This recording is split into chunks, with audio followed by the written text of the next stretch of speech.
김재원 아나운서는 경력이 25년이나 되는데 흔치 않은 185cm나 되는 큰 키에 깨끗한 동안 피부를 가졌죠.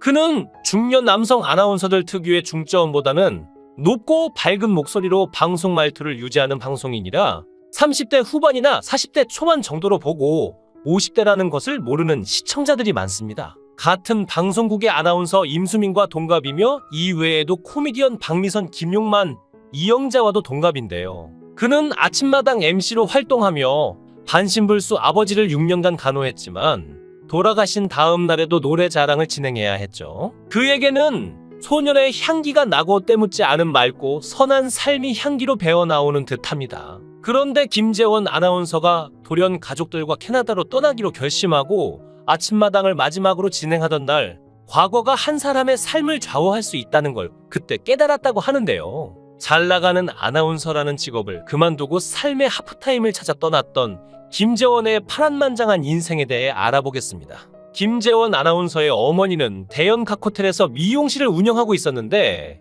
크리스마스 이브에 미용실에서 밤을 지새운 직원들이 그만 대연각 호텔 화재로 참사를 당했고 그의 어머니는 모든 것이 자신의 탓이라며 가슴 아파하다가 9년 후 암으로 세상을 떠났다고 합니다. 아나운서에도 여러 유형이 있는데 김주하처럼 뉴스를 잘하는 사람도 있고 손석희처럼 토론에 능한 이도 있으며 흔치는 않지만 전현무처럼 예능인보다 더 웃긴 경우도 있죠. 김재원 아나운서는 듣기를 잘하는데 아나운서가 말만 잘하면 됐지.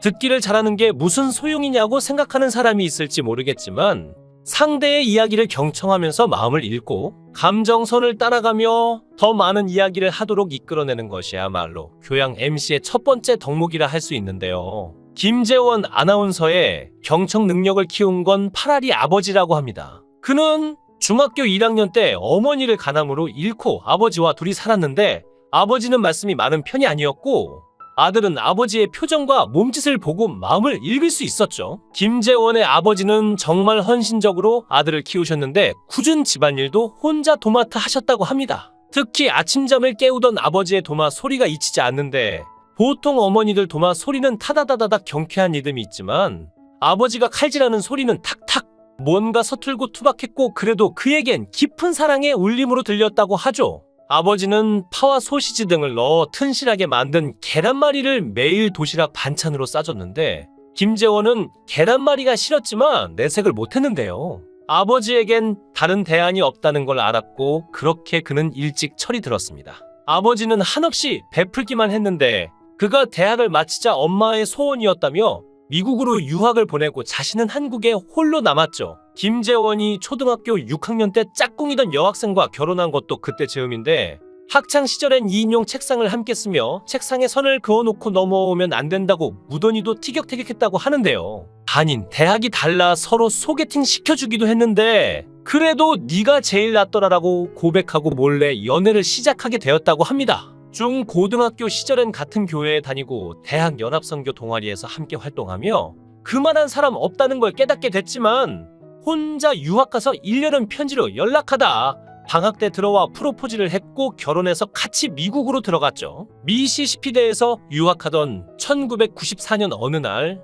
새벽 2시쯤 아버지로부터 갑자기 한 통의 전화를 받았다고 합니다. 그는 한국에서 누가 시차를 잘못 계산해 한밤중에 전화를 했나 보다라며 마뜩지 않은 마음으로 수화기를 들었는데 아버지가 재원아 네가 들어와서 장례를 치르고 가야겠다고 하시곤 아무 말씀이 없으셨죠. 그러곤 곧바로 쓰러지신 건데 다시 전화를 걸어봤지만 수화기를 잘못 놓아 계속 통화 중 신호만 가자 사촌과 친구들에게 급히 전화를 걸어 집에 가봐달라고 부탁하고는 그 길로 곧바로 공항에서 비행기를 타고 오는 동안 혹시 아버지가 그대로 돌아가시는 건 아닌지 얼마나 마음을 졸였는지 하루가 10년보다 더 길게 느껴졌다고 합니다. 아버지가 그때 바로 돌아가셨더라면 한이 남았을 텐데 살아 계셔서 기저귀도 갈아드리고 말도 가르쳐드리고 걸음마도 도우며 아버지가 자신을 키우실 때 했던 것에 10분의 1이나마 갚을 수 있어서 그 순간을 경험할 수 있다는 게 감사했다고 하죠. 아버지는 의식을 되찾았지만 신체의 반쪽이 마비돼 거동이 불편했고 그는 유학 생활을 접고 돌아와 아버지의 보호자가 됐습니다. 결혼하고 2달 만에 아버지가 쓰러지신 건데 그렇게 2달쯤 지나 아버지가 긴 병에 진입할 것 같으니까 장인장모가 자네 처랑 우리가 자네 아버님 돌볼 테니 하시면서 김재원에게 혼자 돌아가라 하셨다고 합니다. 사실 아버지가 쓰러지던 첫날 밤에 지켜준 분도 장인이신데 김재원은 그렇게 할 수 없었죠. 딸 시집 보내고 2달 만에 그렇게 됐으니 그 분들이 가장 황당했을 텐데 지금껏 서운한 말씀 한 번 안 하셨다고 합니다.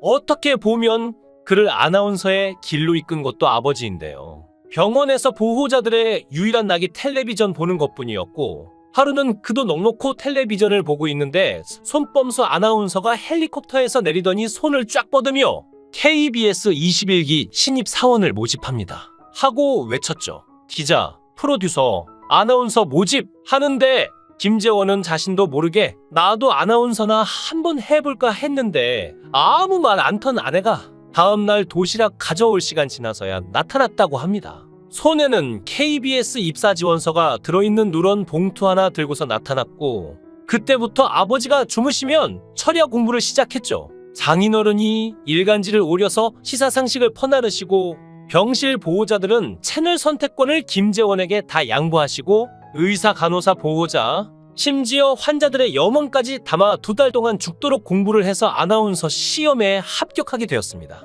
아버지는 28배 늦깎이로 방송사에 입사한 아들을 무척이나 자랑스러워했는데 방송이 끝나고 시청해 주셔서 감사합니다. 건강하세요라는 그의 엔딩 멘트는 시청자를 위한 것이기도 했지만 투병 중에도 아들이 진행하는 프로그램을 놓치지 않고 챙겨보는 아버지를 향한 것이기도 했죠. 그리고 그는 방송이 끝나면 하루도 빠지지 않고 아버지에게로 달려가 살가운 아들이 됐는데 이는 그가 지방 발령을 받은 후에도 계속됐습니다. 말이 쉽지. 서울과 춘천을 오가며 직장 생활과 병간호를 병행한다는 게 보통 의지로 되는 일이 아니었을 겁니다. 하지만 김재원은 지금도 후회되는 게 제가 김병의 효자 엄마보다라는 생각을 할 즈음 아버지가 돌아가셨고 잠시나마 그런 생각을 했다는 게 너무 죄송했다고 하죠. 아버지가 숨을 거두실 때 그는 평일 아침마당을 대타로 진행하고 있었는데 방송 끝날 때 즈음 돼서 돌아가셨다는 전화가 왔다고 하는데요. 화수목금 장례를 치르고 오니까 아침마당 책임 프로듀서가 무리한 부탁인 줄 알지만 하면서 또 토요일 진행을 해달라고 해서 그는 방송인이니까 어쩔 수 없이 토요일 노래자랑 진행을 했다고 합니다. 아버지의 병간호를 하면서 보낸 6년이라는 세월은 그의 인생에서 큰 전환점이 됐는데 환자와 보호자들의 심정을 누구보다 잘 아는 그는 10년 넘도록 1년에 몇 차례 꼭 헌혈을 하고 골수기증 신청도 하게 되었죠. 한 번은 서울 신촌에 헌혈을 하러 갔다가 아침마당 나오는 분과 어쩌면 이렇게 똑같이 생겼어요라는 인사를 들은 적도 있다고 하는데요. 2005년 회사에 무급 휴가를 내고 퇴직금을 중간 정산받아 캐나다로 연수를 다녀온 것은 그런 여유를 세계로 확장한 것이죠. 10년간 방송을 하고 나니 이대로 가다가는 매너리즘에 빠지겠다는 생각이 들었고 인생의 하프타임을 설정하고 스스로를 재충전해서 후반전을 준비하자는 생각에 휴직을 하고 가족들과 캐나다로 떠났다고 합니다. 회사나 어디 공식 지원을 받은 것도 아니었고 당시 프로그램을 3개 하고 있었는데 그걸 내려놓고 떠나는 그의 행보를 회사에서나 주변에서나 이해할 수 없었죠. 퇴직금에 손을 댄 건 60대에 쓰는 것보다 40대에 좀 더 효과적으로 쓰는 게 낫지 않을까 하는 생각에서였고 부족한 부분은 그가 일식집과 샌드위치 가게에서 설거지와 배달을 해서 충당했습니다. 공부는 공부대로 노동은 노동대로 일상에서 벗어난 순간순간이 행복했다고 합니다. 회사 다니면서 할 수 없는 일을 많이 했는데 이를테면 샌드위치 집에서 아르바이트하고 스시집에서 배달하고 중국인 주방장 밑에서 설거지도 했죠. 1달러 팁의 소중함도 느꼈고 무엇보다 고마웠던 것은 아들 친구들 집에 배달을 간 적도 많았는데 아이가 한 번도 그걸 부끄럽게 여기지 않았던 점이라고 하는데요. 예측하지 못할 미래의 두려움 속에서도 과감하게 정리하고 지금은 고등학생이 됐지만 그때 초등학생이던 아들하고 아내하고 다 데리고 나갔는데 원래는 1년을 생각했지만 1년 있다가 돌아올 곳이 아니라서 2년 있기도 아쉬워 3년을 채우고 왔다고 합니다. 김재원 아나운서가 아버지를 보면서 철이 들었던 것처럼 아들도 열심히 사는 아버지를 보면서 느낀 점이 많았나 봅니다. 연수를 마칠 즈음 아들은 한국에 함께 돌아오는 조건으로 고등학교 3학년 때까지의 용돈을 미리 계산해 일시불로 달라는 요구를 했는데 그 돈 500만 원을 투자해 700만 원으로 불린 다음 주택 청약예금에 넣더라고 합니다. 아빠가 꾸준히 일도 하는 걸 봤고 언제 또 회사를 쉴지 모른다는 두려움에 자기 용돈 정도는 스스로 확보해야 한다고 생각한 것 같다고 하는데요. 김재원 부부는 아들을 학원에 보내지 않는 대신 대학에 진학한 후 하고 싶은 일을 하라며 아들 앞으로 돈을 모으고 있었습니다. 그런데 아들이 어느 날 캄보디아에서는 1천만 원이면 학교를 세울 수 있는데 그 돈이 없어서 교육을 받지 못하는 아이들이 수두룩하다는 이야기를 듣고 그 돈을 캄보디아 학교 설립에 쾌척하자는 의견을 냈죠. 그리고 2010년 여름에는 그 학교에 다니는 학생 중 한 명을 자신의 집에 데리고 와 함께 지냈다고 하는데요. 김재원 아나운서는 한국어, 아들은 영어, 아동미술을 전공한 아내는 미술을 가르치고 피아노 학원도 보내고 여행도 다니면서 한 가족처럼 지냈고 보통은 아버지가 세운 학교를 아들이 방문하는데 거꾸로 지난해에는 가족이 아들이 세운 학교를 방문했다고 하죠. 공식적으로 차가 없는 그는 일상에서 여행을 꿈꾸며 걸어서 40분 걸리는 직장을 가느라 마포대교를 하루에 한 번씩 걷는다고 하는데요. 이제야 그에게서 왜 소년의 향기가 났는지 알 것 같은데 때묻지 않은 맑고 선한 삶의 향기로 배어나온 것이네요. 소금 같은 언어로 사람들의 마음을 잘 들려줄 뿐 아니라 말만이 아닌 행동으로 증명하는 김재원 아나운서의 오랜 활동 기대하겠습니다. 영상을 끝까지 시청해 주시고 귀한 시간 내주셔서 대단히 감사합니다. 구독, 좋아요 꼭 부탁드립니다. 더 좋은 영상으로 보답하겠습니다. 김재원 아나운서는 경력이 25년이나 되는데 흔치 않은 185cm나 되는 큰 키에 깨끗한 동안 피부를 가졌죠. 그는 중년 남성 아나운서들 특유의 중저음보다는 높고 밝은 목소리로 방송 말투를 유지하는 방송인이라 30대 후반이나 40대 초반 정도로 보고 50대라는 것을 모르는 시청자들이 많습니다. 같은 방송국의 아나운서 임수민과 동갑이며 이외에도 코미디언 박미선, 김용만, 이영자와도 동갑인데요. 그는 아침마당 MC로 활동하며 반신불수 아버지를 6년간 간호했지만 돌아가신 다음 날에도 노래 자랑을 진행해야 했죠. 그에게는 소년의 향기가 나고 때묻지 않은 맑고 선한 삶이 향기로 배어나오는 듯합니다. 그런데 김재원 아나운서가 돌연 가족들과 캐나다로 떠나기로 결심하고 아침마당을 마지막으로 진행하던 날 과거가 한 사람의 삶을 좌우할 수 있다는 걸 그때 깨달았다고 하는데요. 잘 나가는 아나운서라는 직업을 그만두고 삶의 하프타임을 찾아 떠났던 김재원의 파란만장한 인생에 대해 알아보겠습니다. 김재원 아나운서의 어머니는 대형 각호텔에서 미용실을 운영하고 있었는데 크리스마스 이브에 미용실에서 밤을 지새운 직원들이 그만 대형각 호텔 화재로 참사를 당했고 그의 어머니는 모든 것이 자신의 탓이라며 가슴 아파하다가 9년 후 암으로 세상을 떠났다고 합니다. 아나운서에도 여러 유형이 있는데 김주하처럼 뉴스를 잘하는 사람도 있고 손석희처럼 토론에 능한 이도 있으며 흔치는 않지만 전현무처럼 예능인보다 더 웃긴 경우도 있죠. 김재원 아나운서는 듣기를 잘하는데 아나운서가 말만 잘하면 됐지.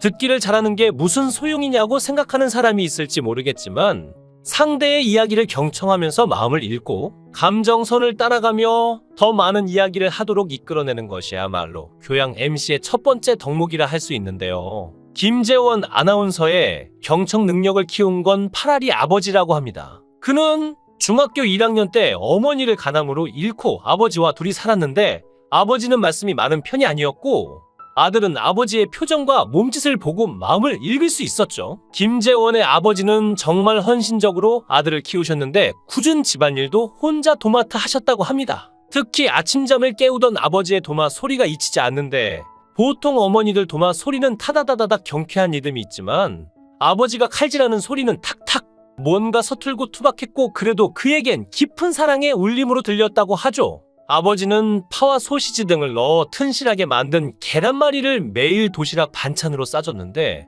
김재원은 계란말이가 싫었지만 내색을 못했는데요. 아버지에겐 다른 대안이 없다는 걸 알았고 그렇게 그는 일찍 철이 들었습니다. 아버지는 한없이 베풀기만 했는데 그가 대학을 마치자 엄마의 소원이었다며 미국으로 유학을 보내고 자신은 한국에 홀로 남았죠. 김재원이 초등학교 6학년 때 짝꿍이던 여학생과 결혼한 것도 그때 즈음인데 학창시절엔 2인용 책상을 함께 쓰며 책상에 선을 그어놓고 넘어오면 안 된다고 무던히도 티격태격했다고 하는데요. 아닌 대학이 달라 서로 소개팅 시켜주기도 했는데 그래도 네가 제일 낫더라라고 고백하고 몰래 연애를 시작하게 되었다고 합니다. 중고등학교 시절엔 같은 교회에 다니고 대학 연합선교 동아리에서 함께 활동하며 그만한 사람 없다는 걸 깨닫게 됐지만 혼자 유학 가서 1년은 편지로 연락하다 방학 때 들어와 프로포즈를 했고 결혼해서 같이 미국으로 들어갔죠. 미시시피대에서 유학하던 1994년 어느 날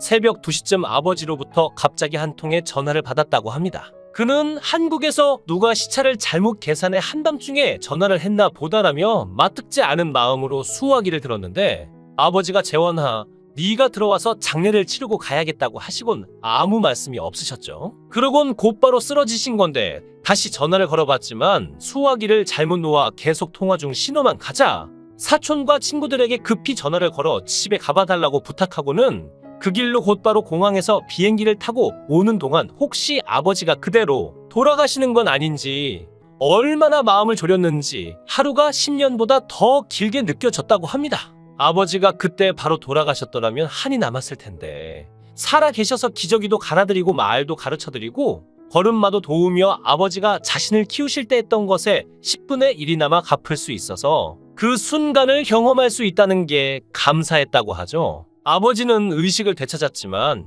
신체의 반쪽이 마비돼 거동이 불편했고 그는 유학 생활을 접고 돌아와 아버지의 보호자가 됐습니다. 결혼하고 2달 만에 아버지가 쓰러지신 건데 그렇게 2달쯤 지나 아버지가 긴 병에 진입할 것 같으니까 장인장모가 자네 처랑 우리가 자네 아버님 돌볼 테니 하시면서 김재원에게 혼자 돌아가라 하셨다고 합니다. 사실 아버지가 쓰러지던 첫날 밤에 지켜준 분도 장인이신데 김재원은 그렇게 할 수 없었죠. 딸 시집 보내고 2달 만에 그렇게 됐으니 그 분들이 가장 황당했을 텐데 지금껏 서운한 말씀 한 번 안 하셨다고 합니다. 어떻게 보면 그를 아나운서의 길로 이끈 것도 아버지인데요. 병원에서 보호자들의 유일한 낙이 텔레비전 보는 것뿐이었고 하루는 그도 넋놓고 텔레비전을 보고 있는데 손범수 아나운서가 헬리콥터에서 내리더니 손을 쫙 뻗으며 KBS 21기 신입 사원을 모집합니다. 하고 외쳤죠. 기자, 프로듀서, 아나운서 모집 하는데 김재원은 자신도 모르게 나도 아나운서나 한번 해볼까 했는데 아무 말 안 턴 아내가 다음날 도시락 가져올 시간 지나서야 나타났다고 합니다. 손에는 KBS 입사 지원서가 들어있는 누런 봉투 하나 들고서 나타났고 그때부터 아버지가 주무시면 철야 공부를 시작했죠. 장인어른이 일간지를 오려서 시사상식을 퍼나르시고 병실 보호자들은 채널 선택권을 김재원에게 다 양보하시고 의사, 간호사, 보호자, 심지어 환자들의 염원까지 담아 2달 동안 죽도록 공부를 해서 아나운서 시험에 합격하게 되었습니다. 아버지는 28배 늦깎이로 방송사에 입사한 아들을 무척이나 자랑스러워했는데 방송이 끝나고 시청해 주셔서 감사합니다. 건강하세요라는 그의 엔딩 멘트는 시청자를 위한 것이기도 했지만 투병 중에도 아들이 진행하는 프로그램을 놓치지 않고 챙겨보는 아버지를 향한 것이기도 했죠. 그리고 그는 방송이 끝나면 하루도 빠지지 않고 아버지에게로 달려가 살가운 아들이 됐는데 이는 그가 지방 발령을 받은 후에도 계속됐습니다. 말이 쉽지 서울과 춘천을 오가며 직장 생활과 병간호를 병행한다는 게 보통 의지로 되는 일이 아니었을 겁니다. 하지만 김재원은 지금도 후회되는 게 제가 김병의 효자 없나 보다라는 생각을 할 즈음 아버지가 돌아가셨고 잠시나마 그런 생각을 했다는 게 너무 죄송했다고 하죠. 아버지가 숨을 거두실 때 그는 평일 아침마당을 대타로 진행하고 있었는데 방송 끝날 때 즈음 돼서 돌아가셨다는 전화가 왔다고 하는데요.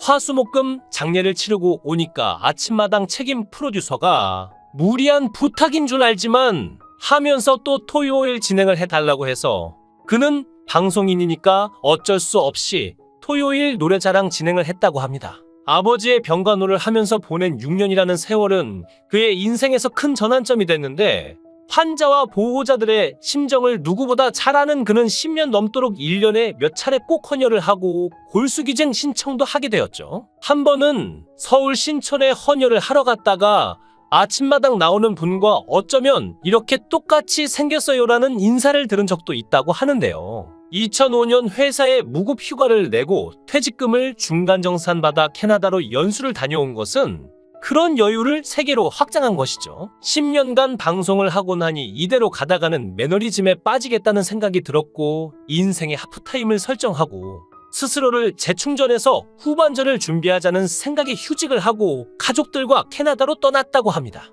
회사나 어디 공식 지원을 받은 것도 아니었고 당시 프로그램을 3개 하고 있었는데 그걸 내려놓고 떠나는 그의 행보를 회사에서나 주변에서나 이해할 수 없었죠. 퇴직금에 손을 댄 건 60대에 쓰는 것보다 40대에 좀 더 효과적으로 쓰는 게 낫지 않을까 하는 생각에서였고 부족한 부분은 그가 일식집과 샌드위치 가게에서 설거지와 배달을 해서 충당했습니다. 공부는 공부대로 노동은 노동대로 일상에서 벗어난 순간순간이 행복했다고 합니다. 회사 다니면서 할 수 없는 일을 많이 했는데 이를테면 샌드위치 집에서 아르바이트하고 스시집에서 배달하고 중국인 주방장 밑에서 설거지도 했죠. 1달러 팁의 소중함도 느꼈고 무엇보다 고마웠던 것은 아들 친구들 집에 배달을 간 적도 많았는데 아이가 한 번도 그걸 부끄럽게 여기지 않았던 점이라고 하는데요. 예측하지 못할 미래의 두려움 속에서도 과감하게 정리하고 지금은 고등학생이 됐지만 그때 초등학생이던 아들하고 아내하고 다 데리고 나갔는데